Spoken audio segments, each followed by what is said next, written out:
I just got home from watching the third and final installment in Denzel Washington's Equalizer trilogy, and now I'm gonna let you know whether or not I think it's good enough for you to spend your time and money to go see in theaters. What's up, my dude? Your friendly neighborhood Tony here, and if that kind of thing sounds cool to you and you want to keep up to speed on all the new big movies that are coming out in theaters and at home, make sure you subscribe. So as I do with all my reviews, I'm going to give you a little bit of information about the movie, who's making it, what it's about, and then we'll go into the pros, followed by cons, and finally, I'll let you know who I think this movie is for, if anyone. So as I mentioned, The Equalizer 3 is of course the third installment in the Equalizer trilogy. It stars Denzel Washington just like the prior two films. It's written, yet again, by Richard Wenk, and is directed by the same man who directed the first two, as well as directed Training Day with Denzel Washington, Antoine Fuqua. Now right off the bat, I want to tell you, if you have not seen the first two Equalizer movies, you're okay. You don't necessarily have to watch them in order to understand what's going on in this movie, although it would help to know a few of the characters and a little bit about their past. In this movie, we follow Robert McCall, which is Denzel Washington's character, as he finds himself kind of retiring in a small town in southern Italy. There, he comes to find out that this small town is under the control of basically a mafia boss. And when things turn deadly, Robert McCall knows exactly what he has to do: become the protector of the area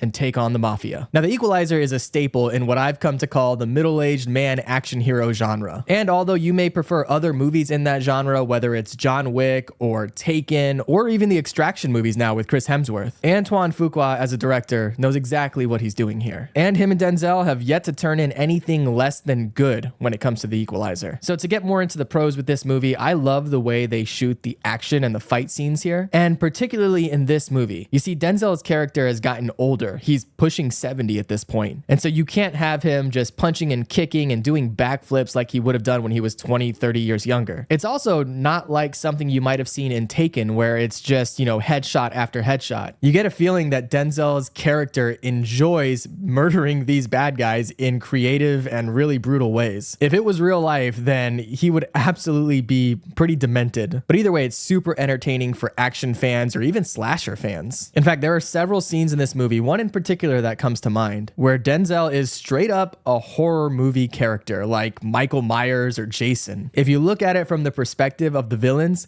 he is truly terrifying. And because of that, it's up to Antoine Fuqua and the writer to make sure that these villains are so despicable that we don't mind when they are brutally murdered. And yeah, they do that. They are totally hateable, completely unredeemable. So when they're killed in these horrible ways, you're not really bothered at all. Aside from the action, I really love the world that they build here, whether it's with the history of Denzel's character and some of the things that are left to question about his past. It really kind of creates this intriguing template that they can build on. And aside from that, I really just love Italy and the way they depict it in these movies. The Equalizer 3 is a lot slower paced than the first two movies, and it spends pretty much the first hour of the movie just building the world that Denzel now finds himself in, and kind of gets you to fall in love with the small town that he's in, which of course is important when things start to go south. You've spent that first hour becoming attached to the characters in the town as well as the town itself, and so you want Denzel to protect them in whatever way he can. I also like that we get kind of a reunion with Dakota Fanning coming in and playing a CIA agent. For those that don't know, she was a very young girl in the movie Man on Fire, which is another amazing Denzel Washington movie, I believe directed by Tony Scott, who is a legendary action director from back in the 90s.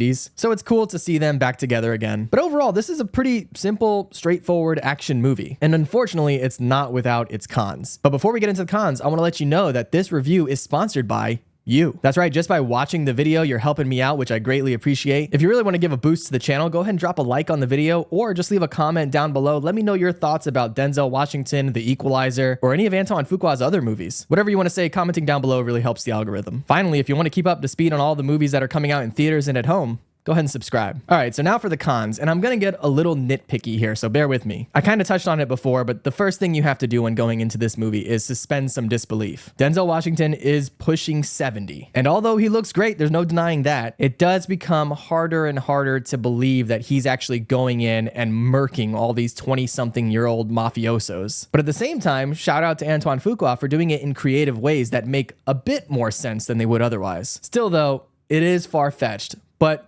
again, that's to be expected. Speaking of age, there is one other thing in this movie that really bothered me, and that is there is a character that meets Denzel's character, and they don't flat out say it, but you definitely get the vibes that this is a romantic connection that's being made. Now, the problem here is that this lady is in her 30s, and Denzel is about to be 70. And although it's pretty normal in movies to have the female love interest be 10, maybe even 20 years younger, when they're 30 plus years younger, that's a bit of a stretch. Now, again, they didn't blatantly say it. They weren't, making out, but it definitely felt like she was showing him some romantic interest. At least that's how I picked it up. The movie's also guilty of another pet peeve of mine, and that is the movie takes place in Italy. We know that. And Denzel meets with this character who is a doctor, an Italian doctor. Now, this doctor speaks English pretty well. However, every time Denzel talks to him, Denzel does so with this broken English and a fake accent. It's really condescending and annoying. And I see it all the time in real life. For me personally, I have a number of family members who English is not their first language. And so that's just something that stood out to me. And I don't know if that's going to impact really anyone else, but